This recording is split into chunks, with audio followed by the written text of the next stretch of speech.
سلامونه د زلا رادیو تلویزیون قدرمنو لیدونکو او اوریدونکو ستړي مشئ تمه چې ټول به ښه یاستئ د صحت جامې به مو پرته نه وي. دوستانو د ژمنې سره سم ادبي بنډار خپرونه پیل شوله. د خپرونې کوربه زه احسان وطن دوست.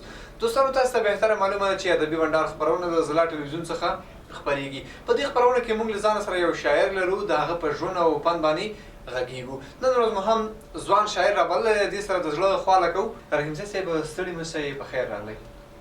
مننه وطن دوست صاحب، هر زه د مخه د زلا ټلویزیون قدرمنو لیدونکو ته او دغه ادارې ته سلامونه او نیکې پیرزوینې وړاندې کوم چې ما ته مو وخت راکړو او زما غږ مو ځورېدلي ولس ته ورسوم. ډېره زیاته مننه تاجولي رحیمزی. دا راته ووایه چې خبرې به هم کوو، له تا نه به شعرونه هم اورو. که په لومړي سر کې راته ووایې چې شاعر چا ته ویلی شو؟ دا خو دې ډېره ښه پوښتنه وکړه وطن دوست صاحب. شاعر هغه شخص دی چې د خپلې ټولنې هغه ناخوالې او نادودې د شعر په ژبه خپلې ټولنې ته بیرته وړاندې کوي. یعنې هغه شخص چې په ټولنه کې چې مثال بعضې داسې یو کارونه چې د هغه ته فکر نه وي یا مثال توجه ته نه وي، نو شاعر هغه شخص ته د شعر په ژبه د خپلو غلطیانو توجه راګرځوي. مقصد دا چې شاعر که ووایو شاعر د ټولنې ترجمان هم دی. ډیره زیاته مننه ښاغلی تاجولي رحیمزی. کور مو ودان تاجولي رحیمزی، له تا به شعرونه مورو، غوښتنې به هم کوو، خو زه تا نه یو غزل اورو دې وخت کې چې لیدونکي هم خسته نه شي. په دې پوه شي چې تاجولي رحیمزی ښایسته غزلې راوړي دي او دوستانو یوه یادونه باید وکړم چې تاجولي رحیمزی بیا نو ښایسته غږ لري، دی به تاسو ته زمزمه کوي. نو تاسې راځئ دلته تا نه غزل اورو. مننه. نو تا د زمزمې خبره وکړله وطن دوست صاحب، خو ما د بسر کې که ووایم ما لکه یو شعر البته دې کتاب کې چاپ کړی م دی، وایي عشقي ووایم که نه وطني ووایم، هر یو چې دې خوښوي اورېدل نه. یو غزل دی وایي: زه لکه پور دې سپېلنی کړمه، ای ظالمې سم دې لیونی کړمه، زه لکه پور دې سپېلنی کړمه، ای ظالمې سم دې لیونی کړمه، ای ظالمې سم دې لیونی کړمه، ما د جدای دردونه ولیده، ما د جدای دردونه ولیده، ډېر دې په زړګي سوری سوری کړمه، ای ظالمې سم دې لیونی کړمه، زه لکه پور دې سپېلنی کړمه، ای ظالمې سم دې لیونی کړمه،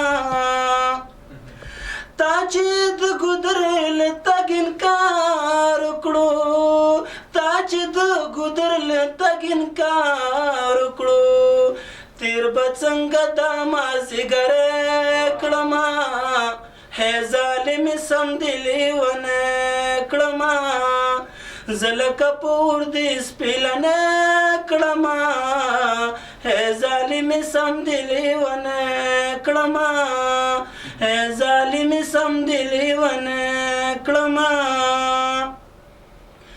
ته چې بې وفا شوې نور وس نه لرم، ته چې بې وفا شوې نور وس نه لرم، صبر به له تا څخه زړګی کړمه، ای ظالمې سم دې لیونی کړمه، زه لکه پور دې سپېلنی کړمه، ای ظالمې سم دې لیونی کړمه، ای ظالمې سم دې لیونی کړمه، چا لکه یتیم زړه ته نږدې نه کړم، چا لکه یتیم زړه ته نږدې نه کړم، چا لکه یتیم زړه ته نږدې نه کړم، چا لکه یتیم زړه ته نږدې نه کړم، مینې دې د هر چا نه پردی کړمه، ای ظالمې سم دې لیونی کړمه، ستا په بازار یو لباسي خندا، ستا په بازار یو لباسي خندا، نو غم باندې اخته دې رحیمزی کړمه، ای ظالمې مې سم دې لیونی کړمه زه لکه پور دې سپېلنی کړمه هی ظالم مې سم دې لیونی کړمه. مننه کوم. ډېره مننه رحیمزی صاحب، ښایسته غزل او ښایسته زمزمه وه. ډېره مننه، لیدونکو به ترې خوند اخیستی وي. رحیمزی صاحب دا راته وویل چې څنګه په یو څا باندې د شعر و شاعرۍ الهام راځي؟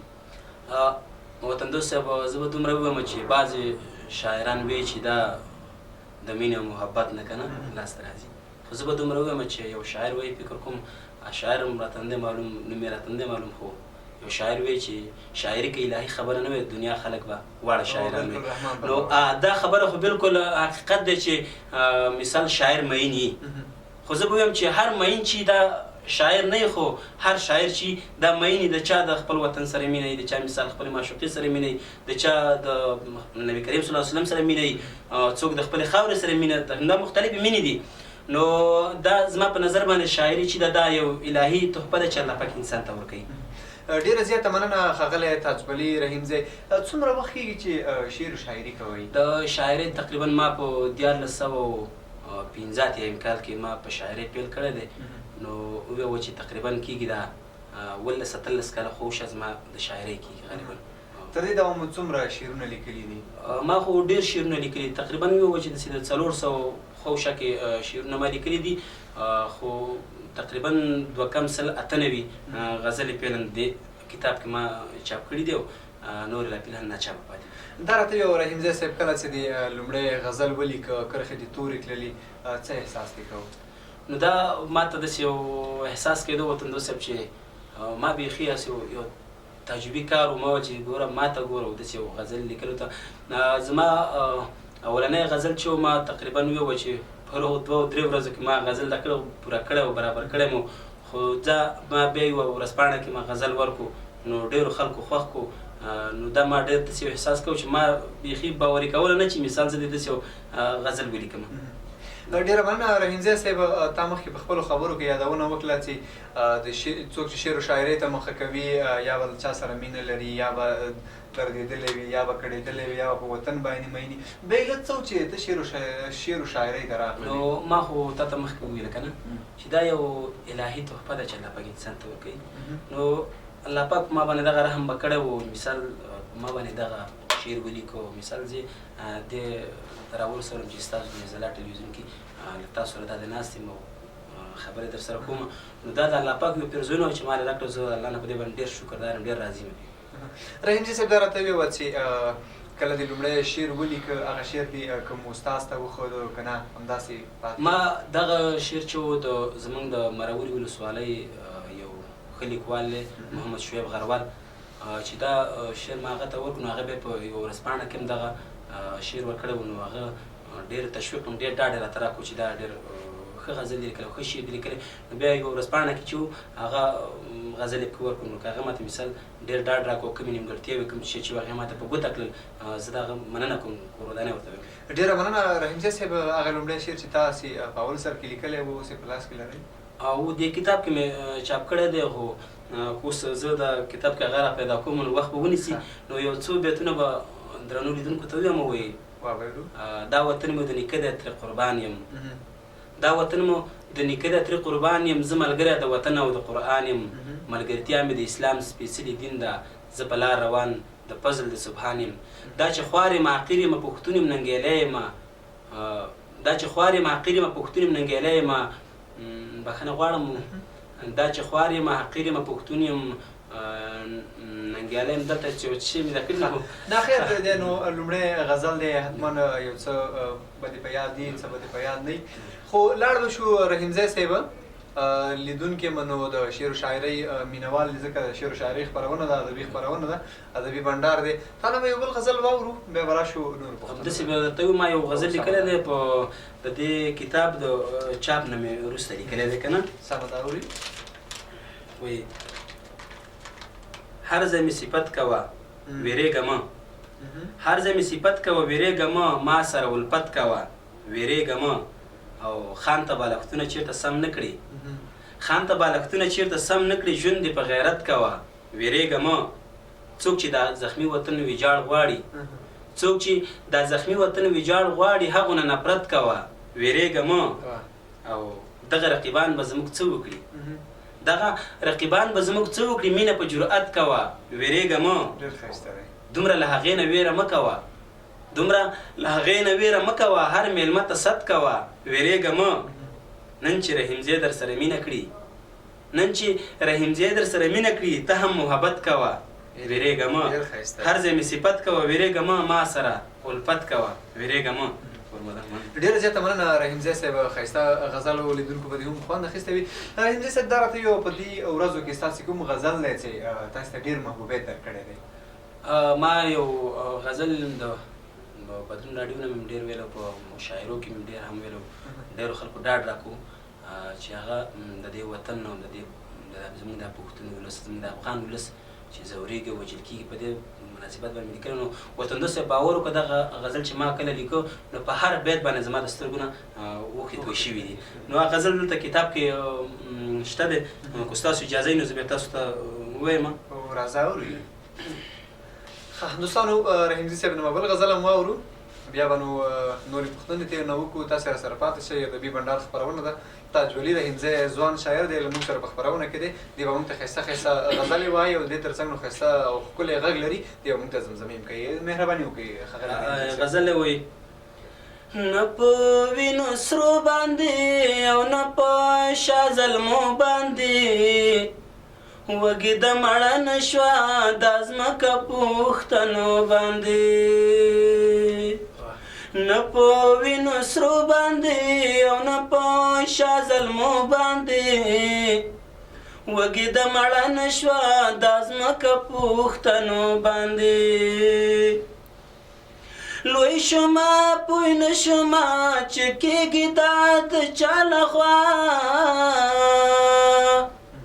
لوی شومه پوی نه شومه چې کېږي دا د چا لخوا سرې ګولې ورېږي د افغان کله بانډو باندې وږې د مړه نه شوه دا ځمکه پوښتنو باندې ناستا کونډه پیغله دروازه کې دا سلګۍ وهي ناستا کونډه پیغله دروازه کې دا سلګۍ وهي شپه شبګیره وي د ځواني مرګ تېرو یادو باندې وږې د مړه نه شوه دا ځمکه پوښتنو باندې نه په وینو سرو باندې او نه په شا زلمو باندې وږې د مړه نه شوه دا ځمکه پوښتنو باندې ځان ته فکر وکړم که بچو ته فکر وکړم ځان ته فکر وکړم که بچو ته فکر وکړم خوار افغانستان یم سوځېږم په لمبو باندې وږې د مړه نه شوه دا ځمکه پوښتنو باندې څنګه دې خدمت وکړو وطن څنګه دې وساتو څنګه دې خدمت وکړو وطن څنګه دې وساتو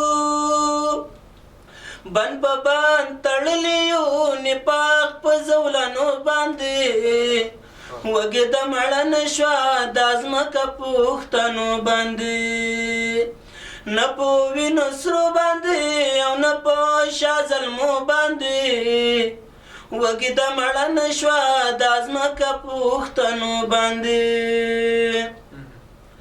کور افغانستان یم ټاټوبی د نیکه یم کور افغانستان یم ټاټوبی د نیکه یم ځکه رحیمزی مې یادوي په ترانو باندې وږې د مړه نه شوه دا ځمکه پوښتنو باندې نه په وینو سرو باندې او نه په شا زلمو باندې وږې د مړه نه شوه دا ځمکه پوښتنو باندې منم ډیره زیاته مننه تاجولي رحیمزی ښایسته غزلو او بیا نو ښایسته دې زمزمه کړه رحیمزی صاحب دا غزل دې ولې ولیکه دا خو که درته ووایم نو هغه د محمد اشرف غني د دویم پړاو انتخابات چې کوم په هغه صورت کې تقریبا که ووایم د شپې 2 بجې وي چې ما دا غزل ترتیب کړو. ما هم دغه زمونږ د ولسوالي چې کومه ده د مروري ولسوالي دا ماشاءالله اوس یو د سولې کور دی، خو په هغه وخت کې ډېر جنګونه وبه چې کې هر څه کې چې به جنګ کېده نو د مروري ولسوالۍ به کې حتما حصه پکې و، حتما به یو کلاله به خلکو په اوږو را روان کړی و، مروري ولسوالۍ ته به را انتقالوو که نه. نو په دې خاطر زه ډېر مجبوره شوم چې دا غزل ما ولیکو. نو دا دغه ځوانان دغه شهداو د وینو برکته چې ما دا غزل ولیکو، که ووایم چې هغو خدای الله دې وبخي که چېرته مثال هغه ووایي نو ما داسې نه شو کولی چې زه داسې یو غزل ولیکم، خو لکه زما زړه ودردېدو، ډېر خفه شوم، مایوسه شوم، نو ما دا غزل ترتیب. رحیمزی صاحب که څه هم زما په نظر خو د شعر لیکل به ځان ته کوم ځانګړی وخت خو نه لري، خو زیاتره ملګري زه له ځان سره ته میلمانه کړم، څوک وایي زه د شپې ښه غزل لیکم، څوک وایي زه د ورځې ښه غزل لیکم. بیا تاسې د شعر لیکلو د کوم ځانګړی وخت لرئ؟ دا ملګرو چې خبره کړې ده د هغو په تایید باندې زه که دومره ویم چې شعر چې ده دا خو وخت نه غواړي که نه، خو بیا هم دغه ملګري چې ویلې چې د شپې ښه غزل لیکم، نو دا دې باندې زما اتفاق دا دی چې ښه غزل د شپې په دې خاطر لیکل کېږي چې فضا خاموشه وي، نو شور نه وي، مثال په ډېر لکه په قلاره د سړو دماغ باندې غزل لیکل. د ورځې هم غزل ولیکي، خو د ورځې د شپې غزل کې چې څومره خوند دی څومره ښه دی نو هغه د ورځې غزل هغومره. یعنې ته هم زیاتره غزلې بیا د شپې لیکي؟ زه غزل د شپې لیکم بالکل. ښه، ډېره زیاته مننه رحیمزی صاحب، کور مو ودان.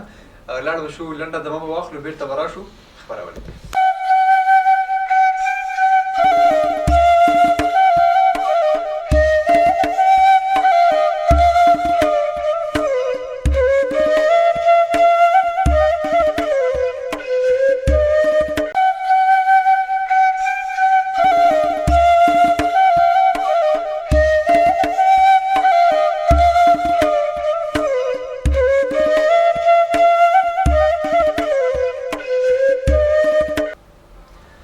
ستړي مشئ، د زلا راډیو ټلویزیون قدرمنو لیدونکو په دې هیله چې لنډه دمه مو اخیستې وي ادبي بنډار خپرونه ته. په خپرونه کې راسره ځوان شاعر دی تاجوالي رحیمزی.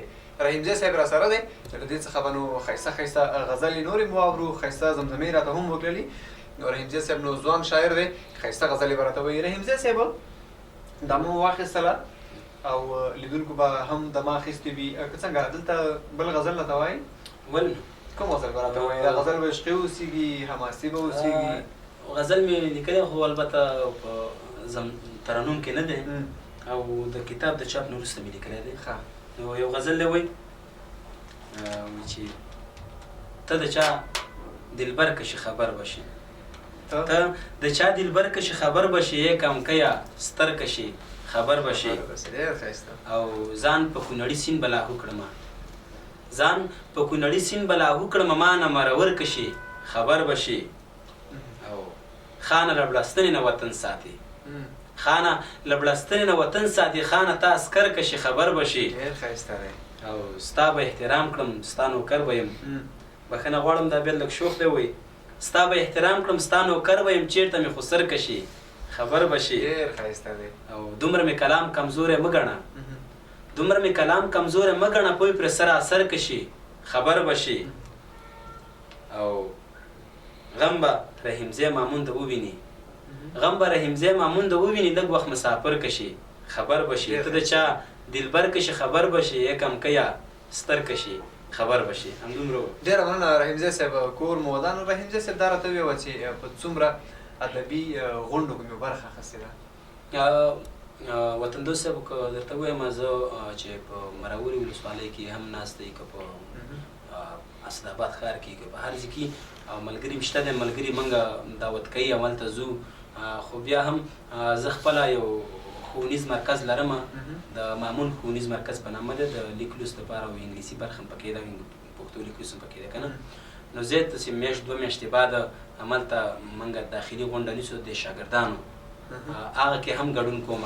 بل زموږ په مروري ولسوالۍ کې ټولنې دي، د ویښو ځوانانو په نامه باندې ټولنه ده، د همغږۍ ټولنې په نامه باندې ټولنه ده، بل د همفکره ټولنې په نامه ده، او د ځوانانو شورا هم لرو که نه.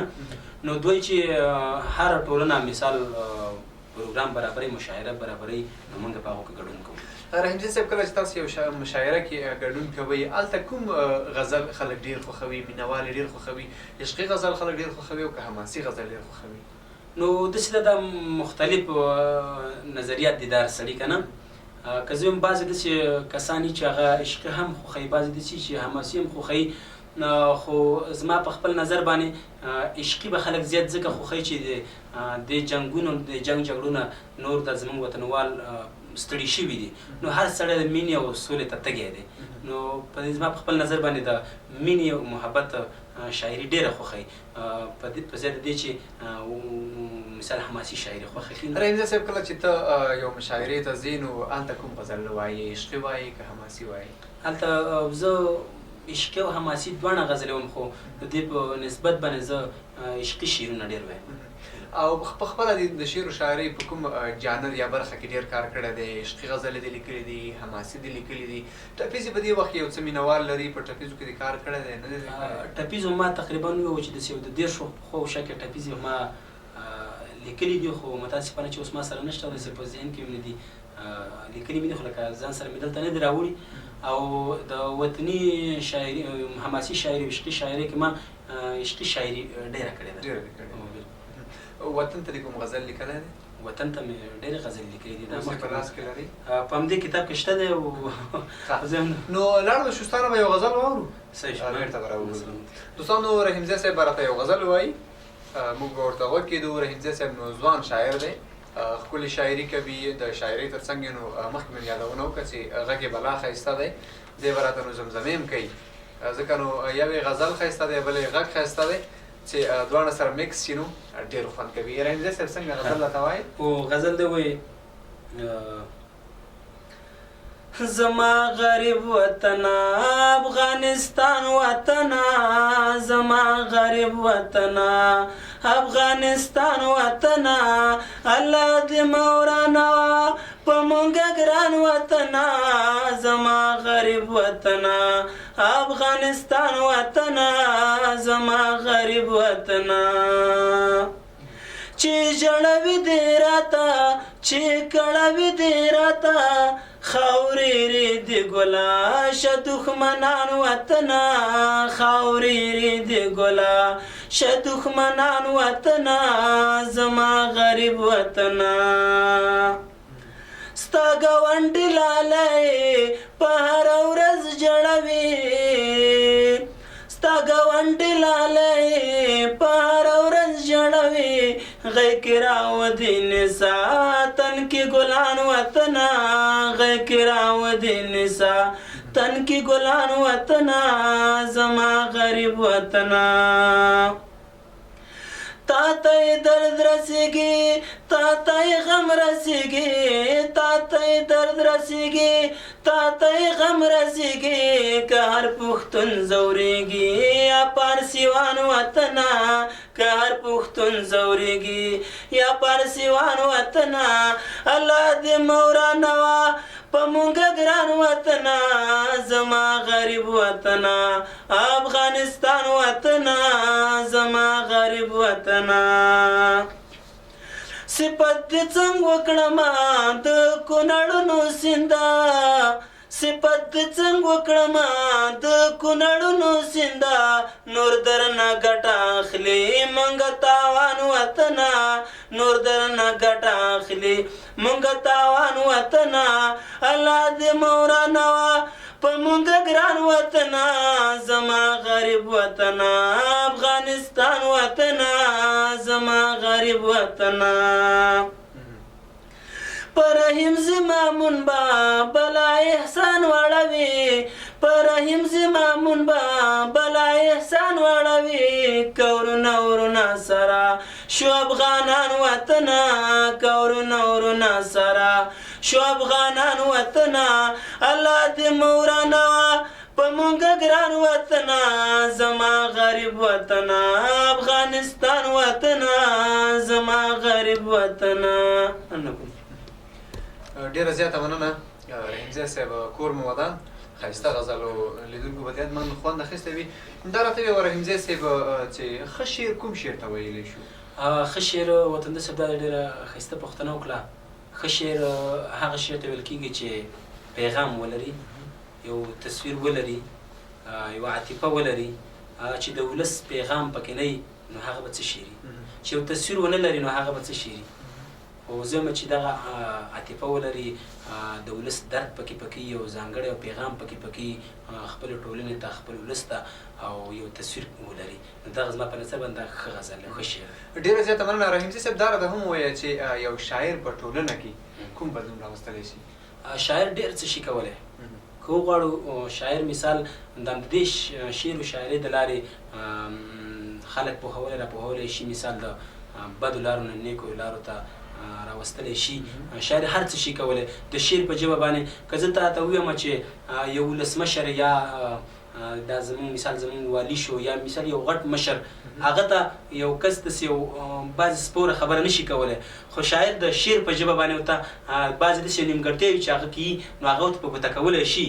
خو یو داسې یو عادي کس چې وله نو والي صاحب ته یا مثال قمندان صاحب ته یا رئیس جمهور ته د هغه نیمګړتیا مخامخ ورته داسې دونه جرأت نشي کولی چې مخامخ ورته د هغه نیمګړتیا په ګوته کړي. یعنې شاعر د شعر په ژبه باندې ورته ویلی شي چې مثال هغه نیمګړتیاوې کوي هغه ورته په ګوته کولی شي. نو شاعر هر څه شي کولی. ډېره مننه رحیمزی صاحب. زیاتره شاعران نو غزل او شعر ته بیا ځانګړی تعریف لري، تاسې شعر ته کوم تعریف لرئ؟ نو شعر زما په خپل نظر باندې شعر خو د منظمو خبرو ته مثال شعر ویل کېږي. شعر کې مثال ټپه هم راځي، شعر کې غزل راځي، نظم پکې راځي، مثال اوږدې اوږدې قصیدې پکې راځي که نه. نو شعر د مثال زما په خپل نظر باندې منظم خبرې مثال کول که نه، یو شعر ته مثال منظم په خپل چوکاټ کې مثال هغه قافیه او ردیف چې ولري، مثال زما په خپل نظر ته شعر ویل کېږي. رحیمزی صاحب تر دې ته مو کوم غزل کوم سندرغاړي ته ورکړی چې د رباب په تارنو یې درته بدرګه کړي؟ تر اوسه پورې خو ما د یو بعضې ملګرو غوښتنه وه چې نوید محبت ډېر ښه سندرغاړی دی، هغه ته ما غزلې لیږلي دي، خو تر اوسه پورې مثال غزلې ویل شوي باندې البته خو ما نه دی اورېدلي که نه. لکه نوید محبت ته ما هم غزلې ورکړي دي، یو دوه غزلې فکر کومه پیر محمد ماشوم چې ورته مخکې وی اوس زلمی دی، پیر محمد ویلي دي، خو هغه فی الحال لکه ما سره موجود نشته ځکه چې چاته ما ورکړو نو هغه ورته وروړي دي. نو میرویس نجرابي ته مې هم غزلې ورکړي خو تر اوسه پورې لا ویل شوي نه دي. ډېره مننه رحیمزی صاحب. کور مو ودان. دا راته ووایه چې د شعر و شاعرۍ تر څنګ په نورو څه کارونو بوخت دي؟ که زه اوس ووایم درته، ما مخکې یادونه وکړه چې زه د یو خو د سیمه ییزو پولیسو کې هم دنده لرم، د بل پلوه زه خپل یو ښوونیز مرکز لرم چې د مامون ښوونیز مرکز په نامه باندې د هغه د مسؤل مدیر په صفت باندې یم. هغه ته ما استادان نیولي دي، هغو ته معاش ورکوم، زه خپل وظیفه کوم. بیا چې زه راشم مثال هغو سره مثال کومې نیمګړتیاوې چې لري هغه ته مثال څه په ګوته کوم. نو دغه خدمت مې روان کړی دی، یو طرف مې د ټوپک خدمت روان کړی دی، بل طرف مې د قلم خدمت هم روان کړی دی. ډېره مننه رحیمزی صاحب. دا راته هم ووایه چې وطن ته خو خدمت کوې، هم د قلم له لارې هم د ټوپک له لارې، په کوم برخه کې خوشحاله یې؟ که زه ووایم چې زه د دواړو کې خوشحاله یم، خو زه وایم دا ټوپک چې عمر له خدای پاک د دې وطن نه ورک کړي او قلم عام شي، زما په خپل نظر باندې زه قلم سره ډېر خوشحاله یم. رحیمزی صاحب یو څه پوښتنې به دې د شخصي ژوند په اړه وکړم. اول که راته ووایي چې زده کړې مو څومره کړي دي، د زده کړو په اړه دې راته ووایه. مننه وطن دوست صاحب. زده کړې خو مې تر 14 ټولګي پورې بشپړې کړي دي. د کونړ ولایت د علي دارالمعلمین څخه د پښتو څانګې نه فارغه شوی یم، نو تر 14 پورې زده کړې مې کړي دي. بچیان لرې؟ واده دې کړی؟ واده مې کړی دی الحمدلله، او 4 بچیان لرم، 4 زامن لرم. نو څنګه کوم بل غزل راته وایي؟ ووایم. خبرې مو ډېرې وکړلې چې لیدونکي راسره خسته نه شي. دوستانو لاړ به شو، نو یو غزل به دې بله مو واورو، بیا نو د خپرونې زولۍ مې راتنګه شوې ده، بیا به خدای په وایي. وطن دوست صاحب یو غزل وایي: ما په کاڼو ولي له بلۍ لیونی شوې ده، ما په کاڼو ولي له بلۍ لیونی شوې ده، وګورئ ملګرو دا جینۍ لیونی شوې ده. دغه تنها ژوند کوي په دې خبره پوهه یم، دغه تنها ژوند کوي په دې خبره پوهه یم، ځکه مې د مینې لیونی شوې ده. ډېر ښایسته. خلک خبروي را باندې سوال منت مې نه مني خلک خبروي را باندې سوال منت مې نه مني نن زما په ستوني کې سلګۍ لیونی شوې ده او نور په دغه لاره نه ځم نور په دې کوڅه نه ځم وطندو صاحب نور په دغه لاره نه ځم نور په دې کوڅه نه ځم نوره حوصله د ګاونډۍ لیونی شوې ده او مه ځوروئ دا په دې وطن سرتوره شوې ده مه ځوروئ دا په دې وطن سرتوره شوې ده دا کونډه له ډېرې بېوسۍ لیونی شوې ده مخکې ښه په هوش کې وه پاګل او لیونۍ نه وه مخکې ښه په هوش کې وه پاګل او لیونۍ نه وه اوس د رحیمزي په شاعرۍ لیونی شوې ده ما په کاڼ ولي له بلۍ لیونی شوې ده وګورئ ملګرو دا جینۍ لیونی شوې ده مننه کوم ډېره زیاته مننه رحیمزی صاحب کور مو ودان دا چې د خپرونې زورۍ مو راتنګه ده نو خپرونه به پای ته ورسوو که په وروستیو کې د زلا راډیو ټلویزیون لیدونکو دا کوم پیغام درې نو مهرباني وکړه مننه وطندو صاحب بیا هم اول خو ستاسو د ادارې څخه نړۍ مننه کوم چې ما ته مو وخت راکړو زما غږ مو زمونږ زورېدلي ولس ته ورسوو له تاسو څخه هم نړۍ مننه کوم خو زه به همدومره ووایم درنو لیدونکو ته چې ما یو غزلې وایي د ټوپک پر ځای قلم چې راسره وي داسې یم ټول عالم چې راسره وي نو زه وایم چې د دې جنګ او د بې اتفاقۍ د ټوپک نه هېڅ نه جوړېږي قلم راپورته کوي او د سیالانو سره ځانونه سیال کوي همدغومره پیغام ډېره مننه رحیمزی صاحب کور مو ودان چې راغلی ډېره مننه د زلا راډیو ټلویزیون قدرمنو لیدونکو دا وه ادبي بنډار خپرونه چې ما احسان وطندوست سره وړاندې کړله تر بیا به بلې خپرونه چې ستاسې په درنه چوپړ کې راځم هر تیر چې یاستئ خوشحاله اوسېږئ آباد اوسېږئ د یو آباد افغانستان په هیله په مخه مو ګلونه